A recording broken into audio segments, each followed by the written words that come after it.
Here's a bold question. What if the people best equipped to lead the world are women after menopause? My guest today made a documentary that examines cultures where post-menopausal women ruled with compassion and clarity, and the world was better because of it. Find out what happened that flipped this power dynamic. Today's interview confirms that menopause isn't the end of relevance, it's the beginning of influence.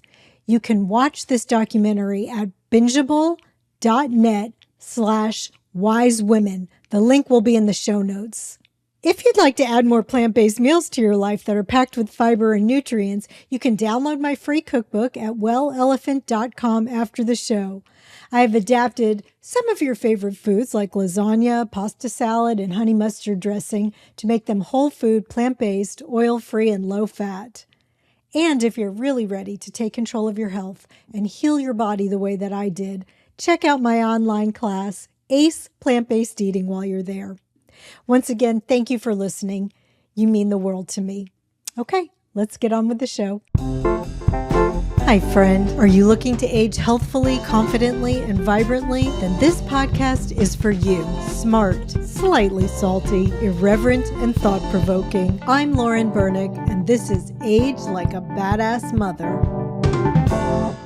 Dominique Debroux is a producer, entrepreneur, and nutritional chef who's redefining what it means to thrive after menopause. Her new documentary, Wise Women, Humanity's Untold Origins, reveals how postmenopausal women were the original leaders who built human civilization and why it's time for women to reclaim that role today. She advocates that your post-reproductive years are the most important phase of life. And I have a feeling this conversation might get a little salty. So if you're not up for language or very frank conversation, this might not be the episode for you. I am a little bit fired up after watching this documentary. So please welcome Dominique. Welcome. Hi. How are you? I already love you because when we got on, you were fanning yourself like having a hot flash. So, hey, I'm now 60. So, a solid almost 10 years after menopause, which is the 12 months without a period. And I'm still getting them. You're still getting hot flashes. Yeah. Shit. They've been my teacher. Excuse me. They really have, because they happen mostly when I have an emotion that I'm afraid to deal with, be it anger or, I was fanning myself because I was getting myself all ready with the microphone. It's a new system. And so the thought came up, oh, am I doing this right? Am I good enough to do this? And boom. And if the minute that I felt it and I'm like, you know what? I'm fine. It's going to be fine. Then it subsided. Wow.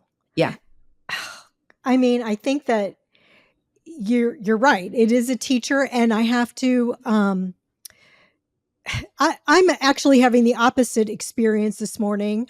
If you can believe this, I'm 57. I'm still getting my period, and I have my period so bad right now that it's like a raging river. I'd apologize for TMI, but we're here for TMI. Yeah. And not only I have a tampon, a pad, I have a washcloth in my pants, and I'm sitting on a towel because I'm like, well, I'm going to be here an hour. Who the hell knows what's going to happen? So I'm actually having the opposite, end of that coin right now, or the end of the spectrum. And, I'm just thinking about I was just thinking about one thing from your documentary that struck me, where like somebody said, when a woman wakes up in the morning, she has 5 people on her mind, a dog, she has her list of everything she has to do. And, on top of that, I'm thinking about my period and, how I'm going to handle that. And then a man wakes up in the morning and she doesn't say this, but he's probably scratching his balls and he's thinking, oh, I'm awake, Yeah. And so this is one of the gynecologists, and she's a wonderful, excuse me. She's a wonderful doctor. And she was being kind. She's like, yeah, he's thinking about maybe he's got to get dressed or something else to do. And my husband, who's the interviewer and the documentarian who made the film, he's like, no, too complicated. I'm hungry. That's right. And that really is. Oh my it's like God. one thought is enough. One thought. Isn't that fun? And so, yeah. And actually, here's my husband's one thought every morning. I think, like, I was getting out of the shower as he was getting up, and he's like, and I was naked. I walked past him. He's like, "Oh, all right." I was like, "Oh my God, I'm gonna freaking kill you! You have no idea what's going on right now. Just." I was like, "Really, Yeah. really." Yeah. Oh my God. And so, you mentioned your husband, Chris, and he did such a great job. This documentary is amazing. And I guess it started because I think he wanted to help you go through menopause. Was that right? Yeah. Basically, when I started going into perimenopause and pretty soon after full menopause, or what we call menostop, right? Mm-hmm. That's right. It's not a pause, right? Exactly. I was going through a lot. The symptoms, both physical and emotional, were a lot. But I think the worst part of it is that I didn't have something to look forward to. What I was getting the message from society at large, the media, everything, is that it was time for me to recede. I was becoming invisible. I was no longer as necessary. It was happening at the same time that I was seeing the ageism in the fashion world, because I was a fashion executive for many years. And what I saw there and what I saw in the rest of society was all matching up, that you're passing your reproductive years, you're kind of done, right? Mm-hmm. And so it was making any kind of symptom much worse, because emotionally I was going into this like doom and dread feeling. So he was seeing what I was going through. He, as a guy, was trying to help me, like bringing me solutions. And I read this and I looked this up, etc. And it so happened, so he's a documentary filmmaker, and he had been hired to do interviews with menopause doctors right at that same time. Oh, wow. So I was like, would you just ask him questions? Because remember, this was about 10 years ago, 10 to 9 years ago. And you see how much has changed in the conversation of menopause. And 10 to 9 years ago, or 9 to 10, there wasn't a conversation about menopause. So I wasn't finding good situations. My OBGYN had been my obstetrician for my daughter's birth, and he was awesome, but he really didn't know a lot. So I was just not finding answers to the basic physical symptoms, right? And so I was like, just ask him questions. And the answers that were coming back were just not very fulfilling, even to the point that one doctor said, well, we have to treat menopause because it's nature's mistake. And that just like, it sent me off. And he has the type of mind that if something doesn't fit a story and doesn't make sense, he cannot let go of it until it makes sense. And that's what sent him down a rabbit hole of research, which inspired me to research along with him. And that's where we saw that the perspective that the medical field has, that it's a recent happening that we go into menopause because we outlive our fertility, is not true at all.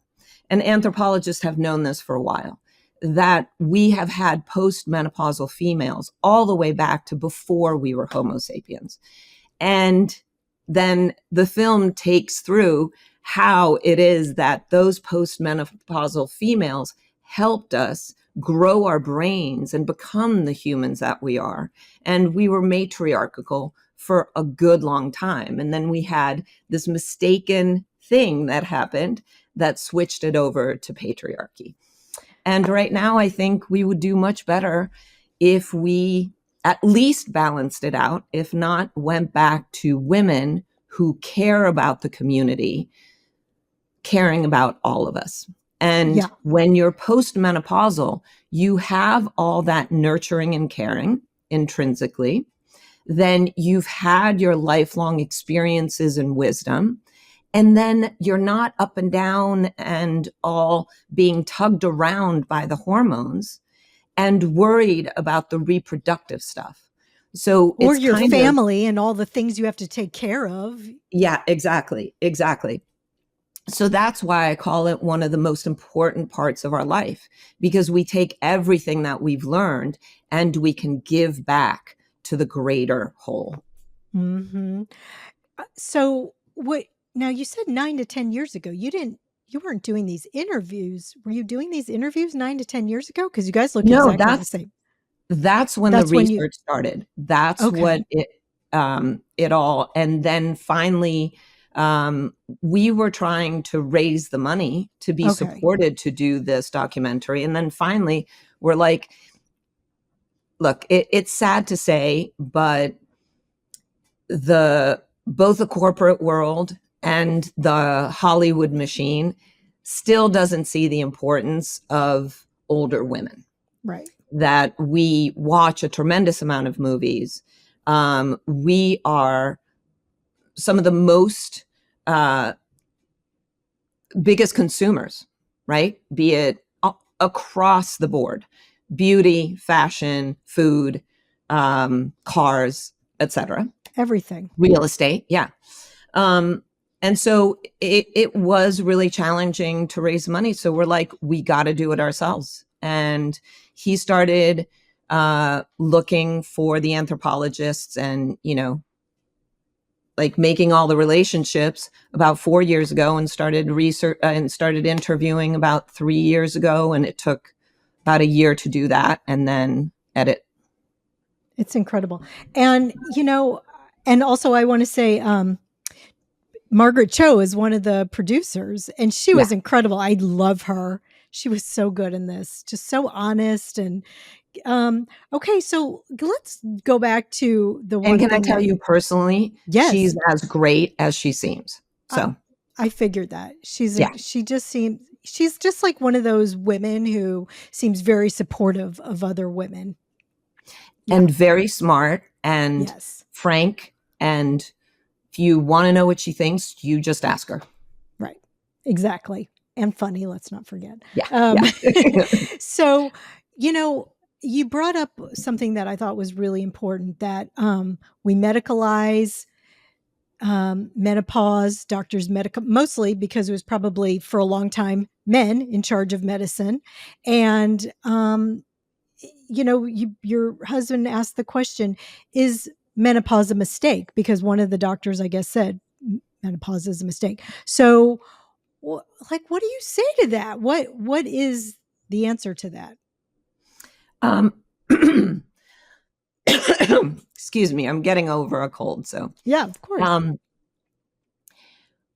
What I say to that is science needs to come together. If the medical school would walk across the campus to the anthropology building and have a little conversation, they would find out that their belief of average lifespan, their whole idea is, in 1900, the average lifespan was like 48. So you just didn't live much post. Well, that's an average. If you take out all the infants that died, if you take out all the mothers that died in childbirth, just those, then you realize, boom, the average goes much further up. Right. And that's what anthropological biology would tell them. So if they change their perspective, then all of a sudden they would think about researching more. Okay, why do we go into menopause? What's the importance? And how do we support women to be the best of themselves in menopause? And so many more treatments could come out of it, looking at it that way, than just what's happening now. And nothing against HRT, because it can be hugely amazing for the women who can take it and where it works. but it's one thing, and it's thinking backwards. I like to think wise women forward.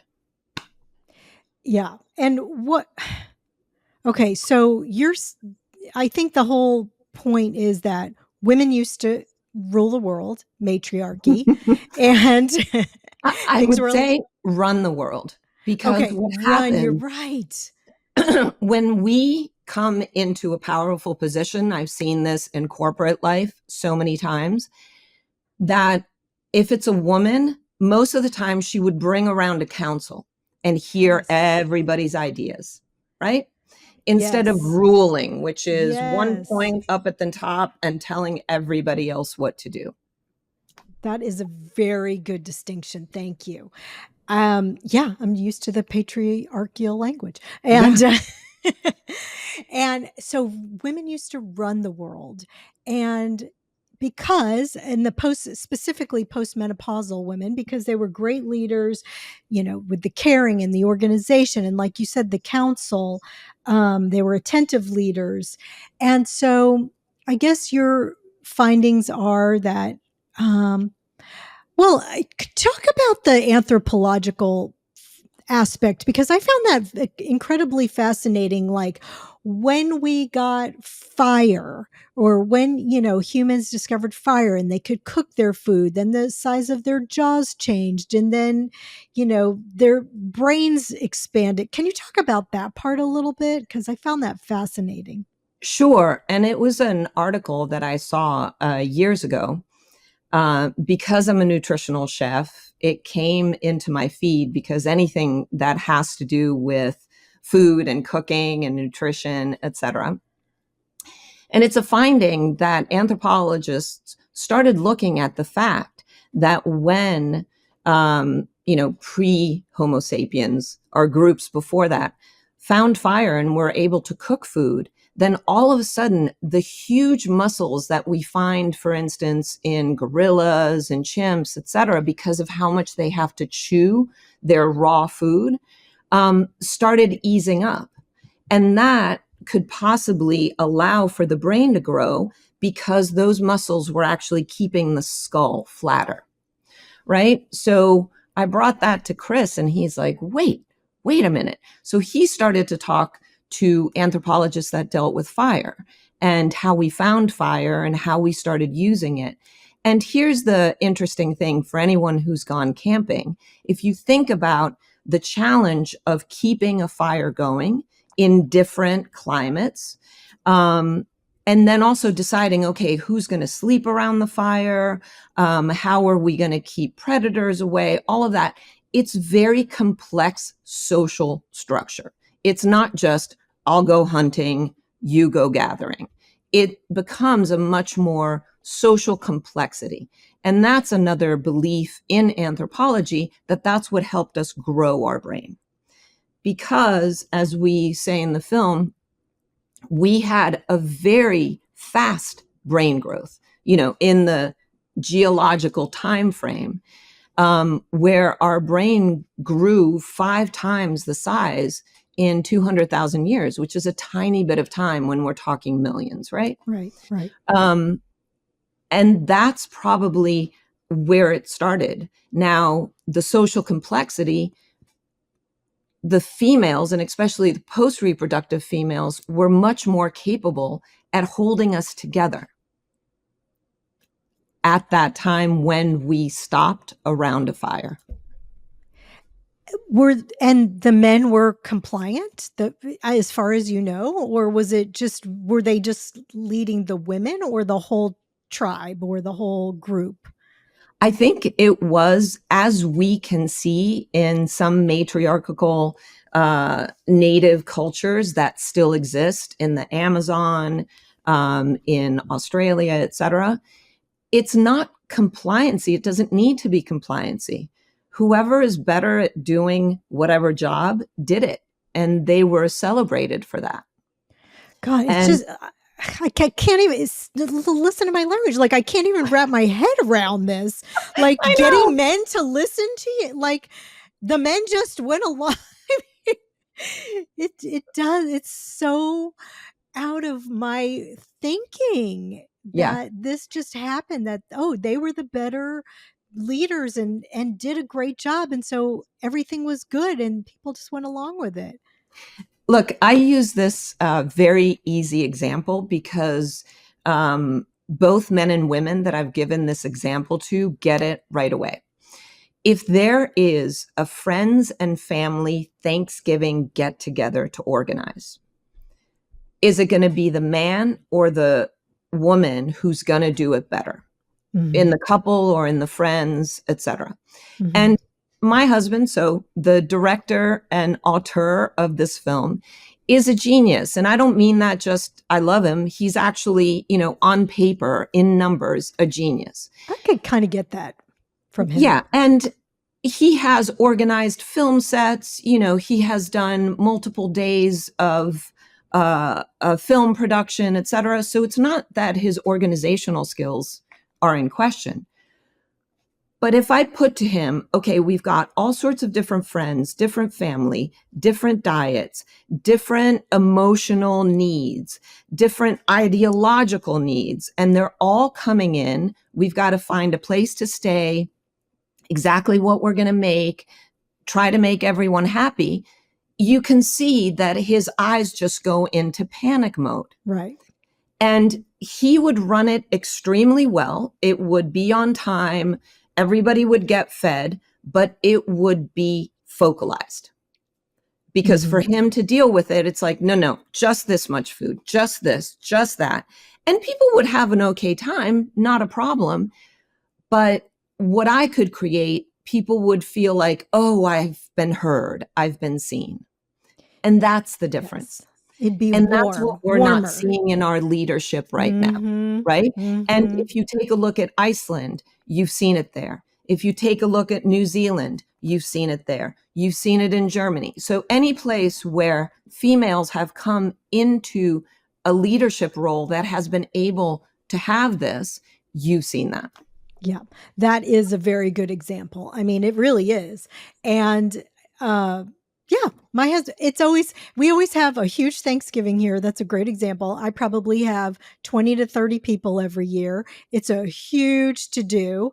And usually like the day before, my husband will be like, did you do this? I'm like, shh.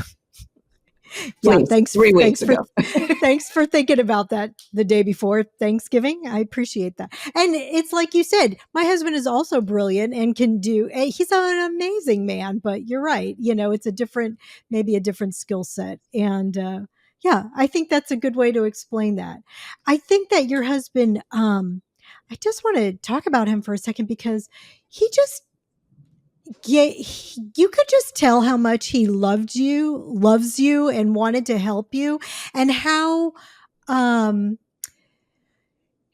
he really does respect women and really wanted to get to the bottom of this. And I really have to give him like kudos for that. Yeah. Yeah, absolutely. And I have to say that through the process of making the film, I kept wanting him to soften some of the,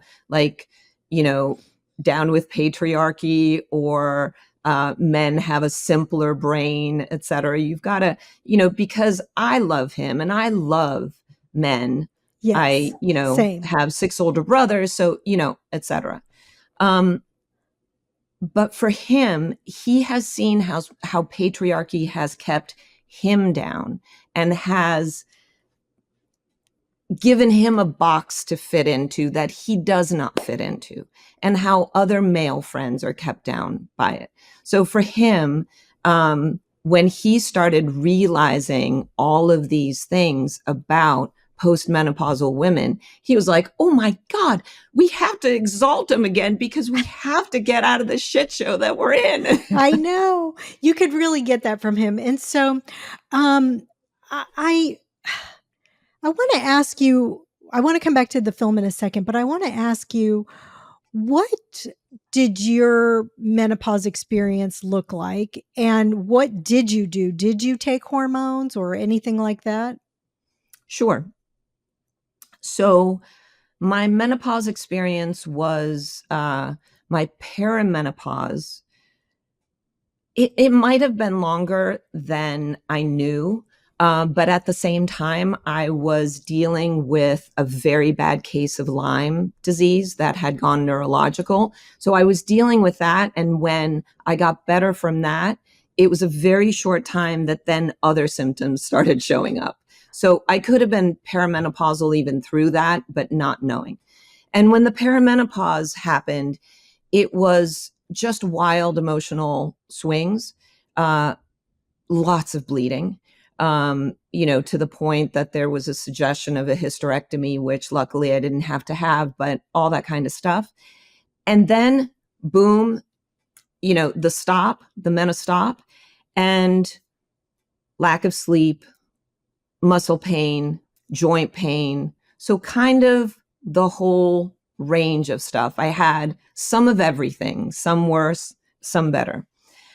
Because, and this is why I'm a nutritional chef. So I've had a cancer journey and a Lyme's journey, and nutrition and the herbs I take and the supplements I take have been hugely, amazingly important through those journeys.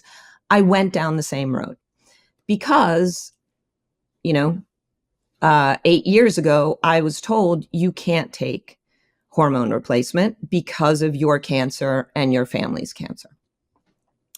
Then, just 2 years ago, I had found a new doctor, some years prior, and she said, look, all of the data is changing, right? And that's what we've been hearing. So you can try HRT. And I had really solved just about everything. Yeah, I still have some hot flashes, except for the sleep. So for the sleep, I was like, yeah, I'd like to try it because it would be awesome to be able to sleep through the night again. Didn't work. I would have to have a full hysterectomy because I have fibroids. So hormone replacement just made me bleed all the time again. But that couldn't even be a solution because I am a testosterone forward female. That meant that my body took the estrogen and made it into testosterone, which I could use some, but because I'm a female, I couldn't use all. So it was becoming free testosterone. I was losing my hair. I was having anxiety. So that didn't work. So I just went back and I looked more deeply at what I need to do for sleep in terms of an herbal level, et cetera, and supplement level. And now I'm doing really well. That's good. Can you kind of, when you say you're a nutritional chef, are you doing this for other people who have this issue, or? Yes. And can yes. you also share what it is specifically herbal wise that you do? Sure. So first of all, lifestyle. Okay. When you go into menopause, it is not that all of a sudden you have to change your lifestyle that you never did before. What it actually means is all the stuff that you really should have done for your health and well-being before, you just don't have an excuse anymore. You don't have the chi, the life force to overtake that. The hormones aren't there to kind of mask it. So what does that mean? That means protect and take care of your sleep, the right kind of diet for you, and it's different for everyone, and move in the right way, right? So we should always be exercising and moving our body. And when we get post-menopausal, we just have to pay attention to certain things like muscle building and jumping for bone building that we didn't before, right? So lifestyle is first. Then there are supplements and herbs that can help you, and each person is a bit different. There are some that kind of go across the board. The biggest thing is magnesium. Magnesium. That's for sleep, right? It's for 3 things. So there's different types of magnesium. So I take L-threonate, which is the one that passes the blood-brain barrier. It's great for cognition and also calms my mind and calms my emotional ups and downs. Citrate helps me move helps my digestion much more, and citrate for the digestion, and glycinate for the muscles. And that's the one that relaxes the muscles and can help you sleep. Wait, are these all forms of magnesium, or that's Yep. three separate things? It's So three separate forms of magnesium. magnesium. Yeah. Okay. Can you say that one more time? Magnesium. Sure. L-threonate is the one for the brain. Citrate for basically keeping you regular, and glycinate for your muscles. Okay. And relaxing your muscles for sleep. Okay. So what else? So that, my most important things, that omega-3, creatine, big time. So I do 4 to 5 grams a day in my tea in the morning, and I'm sipping this through the morning.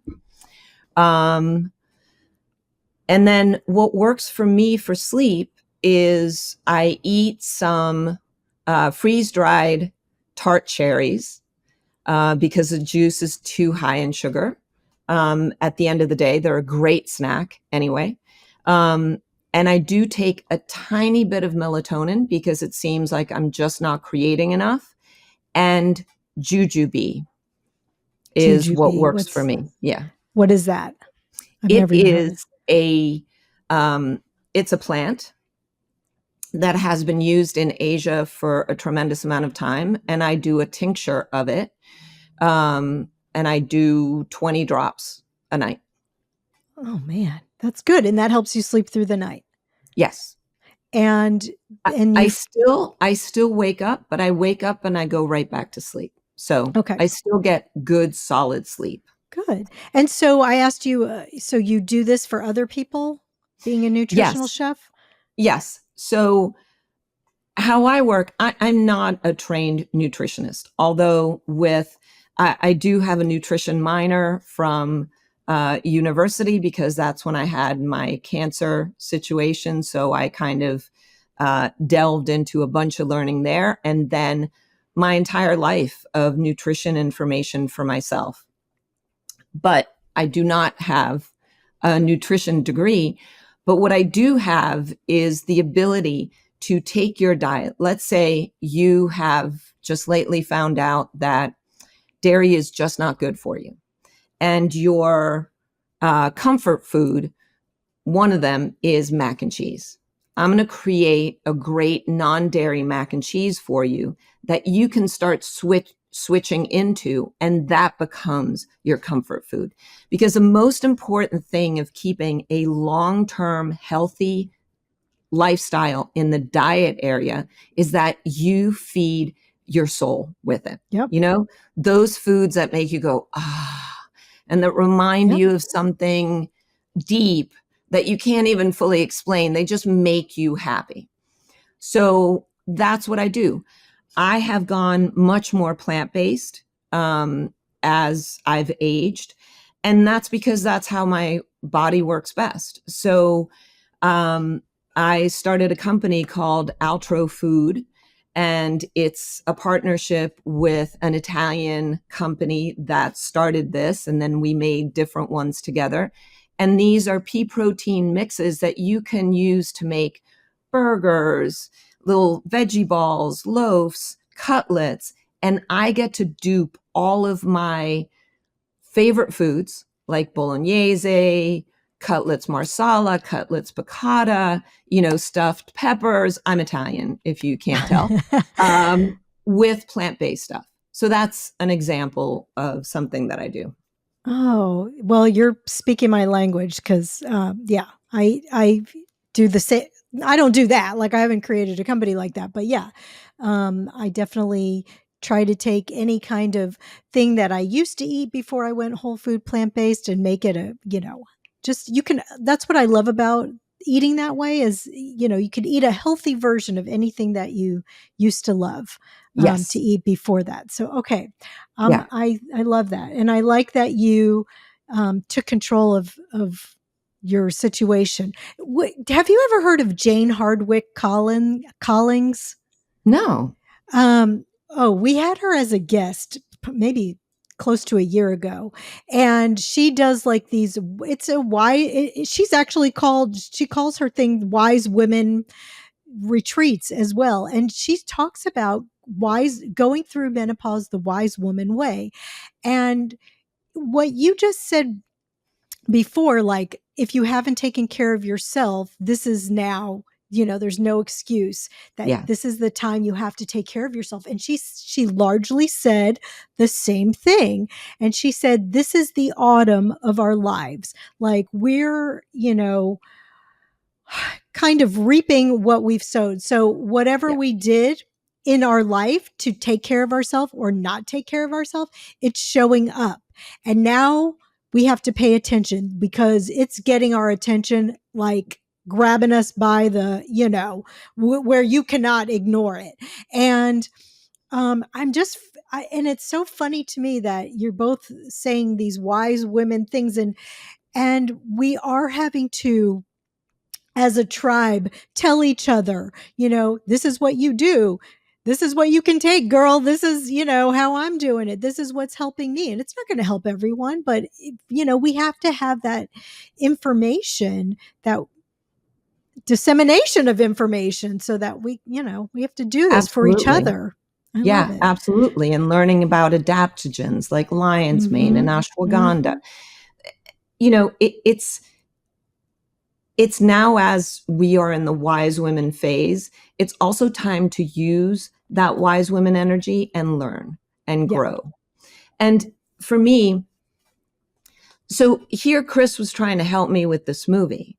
And rather than bringing any of the nutritional or lifestyle stuff, I found on my own. But what he brought me with this information and with all of the interviews that he did with these scientists is that, no, I'm not meant to back up. I am not irrelevant. I am not invisible. And I am not important because I'm not in fertility anymore. I am actually more important. So now that's my motivation. Because how are you going to take care of yourself and be disciplined about being good to yourself if you're not motivated? If you're feeling like, oh, well, I'm done, I'm invisible, I'll just stay home and eat cake. I'll eat cake and die early because I'm not necessary. Right. But that didn't also fit with how I was feeling inside. And so it gave me that, how your instinct is? You're right. Keep going. Yeah. Yes, I agree with that so much. I feel more powerful, more ready for life than I ever have. And I love this phase of life. I Yeah. mean, it's really interesting. And so I want to talk more about that and like what are we supposed to do with this information? But we mentioned this before, the mistake that happened, and that why things change from a matriarchy to a patriarchy. Can you talk about the mistake? Because I also found that fascinating. Yeah. So anthropologists look at this, that it's about 10,000 years ago that we domesticated both plants and animals, plants first and then animals. Before we domesticated animals, we believed that babies came from the heavens, basically. And at most, sex was something that opened up the woman to receive the baby. And we talked to a phenomenal anthropologist, Holly Dunsworth, who actually wrote about this and coined the term reproductive consciousness. That we as humans know that we're going to die and know that where babies come from, that sex and babies are connected. And that came with domesticating animals and kind of watching the sex happen and then watching the female get bigger, and then a baby came. So at that point, the mistake was that the males went, oh, it's us. Because in the act of sex, there's only one thing that before heavy duty microscopes came about that you could see, right? Right. So the belief came that they planted the seed in the female like you plant a seed in the soil. And they're like, oh, all right, then we got to step up and take care of this and control this.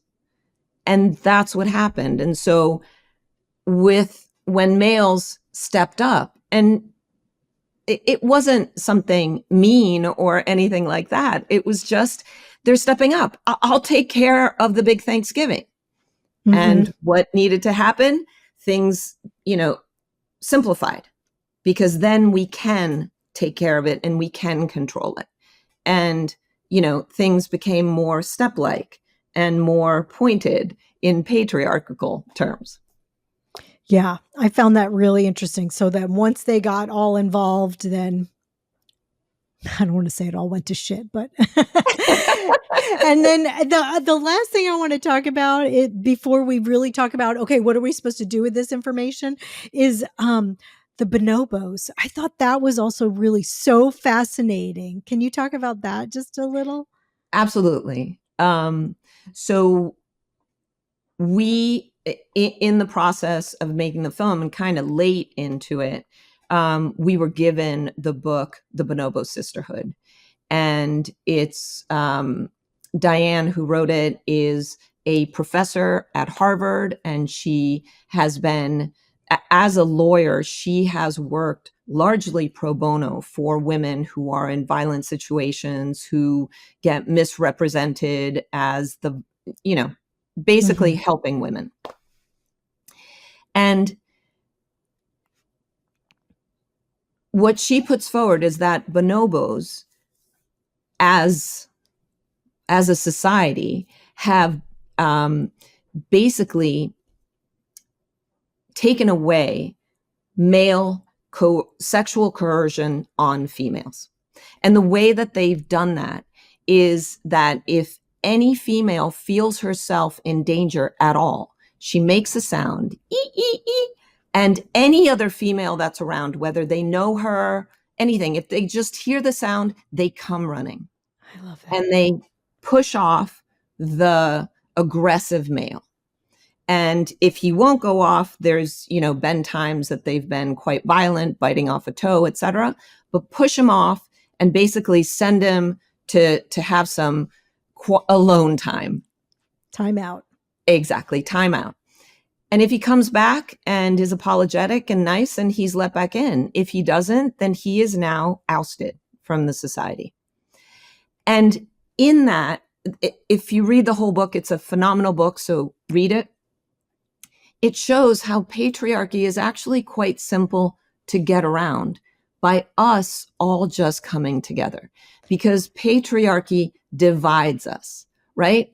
Love the nuclear family, but we are not meant to be living in small little nuclear families. We are much more tribal. And when you have more women together, they stand up for what is necessary for the community, and they do not allow themselves to be aggressed or coerced. That just almost makes me want to cry. I mean, I'm tearing up just thinking about it. I mean, okay, so what do we do with all this information that we're in the most powerful phase of our life? We have to band together. We are the ones who are the good leaders, who are the benevolent leaders. And how do we kind of change what's happening in this world? Do you have any ideas? Yes, I do. Okay. 2 main ideas. First of all, come together. Get in community. Bring together friends, join support groups, community groups. Just come together as women. Number 1. And number 2, the most important and maybe more difficult is listen to your deep in instinct. And the reason why I say more difficult is you brought up the bonobo part that we have in the movie. So in the movie, there's a section that Chris would call men behaving badly. Basically, when he asked all the scientists, how do you think we're doing? It's like, oh, not good, not good. And he shows wars, garbage heaps, ice melting, etc. And as he was doing that edit, he would ask me, what do you think? Do you think we should put more? And I was going through, and nowhere along the line did I ever talk about sexual violence, right? Which is a horrible thing and something that affects 1 out of 5 women, supposedly, because I think it's more in the US, and 1 out of 4, and sometimes 1 out of 3 worldwide, right? And once something like that has happened to you, it really changes you, right? So it affects your entire life. I didn't bring it up because I had internalized that so much, right? I walk out of my house, I am like in my carapace, like my shield, right? Yes. And it wasn't until we were given the Bonobo Sisterhood book and I'm reading the book, and halfway through, I start sobbing because I'm realizing how much I'm holding it in. And that's when we went to interview Diane. And so I suggest to everyone, and this is women of any age, do the inner work and see how much of the gaslighting you have internalized and sucked it in to yourself, where you're not speaking out, where you're not joining groups and making a difference. And so when I say leadership phase of life, I don't mean that everybody should be a politician, have a business, etc. It's whatever that means to you. Maybe you're going to be the most amazing matriarch in your family and change what's going on there. Maybe you are going to start a business. Maybe you're going to change the corporate thing that you're in. Maybe you are going to become an advocate or go into politics, go into leadership. It's whatever's important to you. Stop lidding yourself and shoving yourself down.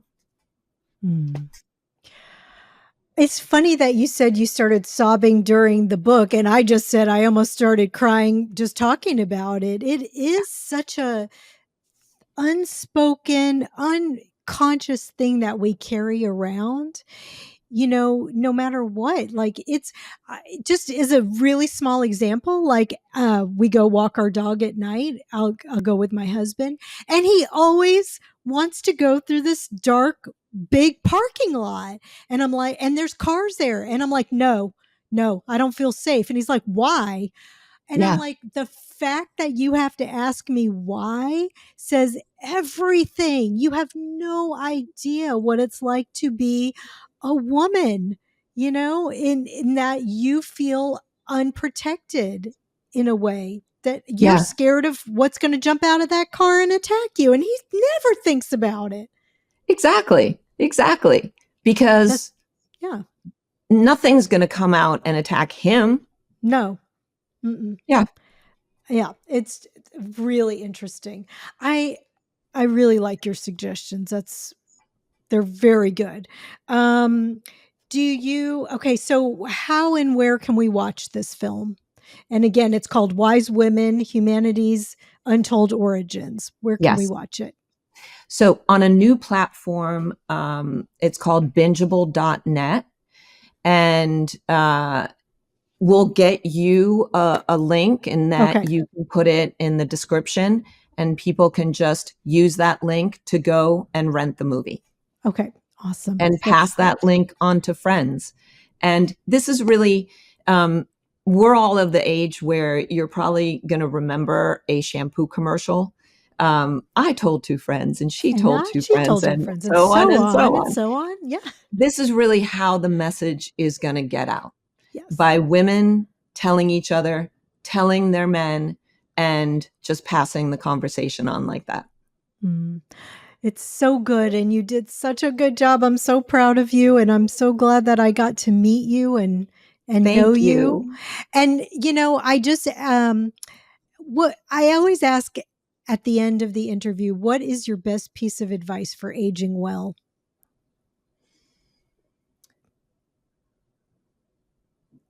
Take care of yourself and come to know yourself. That's good advice. Yeah. Thank you so much, Dominique. You've been a treasure. And thank you to Chris, too. He did an amazing job. Thank you, Lauren. Thank you for putting all of this information out into the world. Oh, my It's pleasure. awesome. All right, take care. Bye-bye. Thanks for listening, friend. From my heart to yours, be well until we meet again.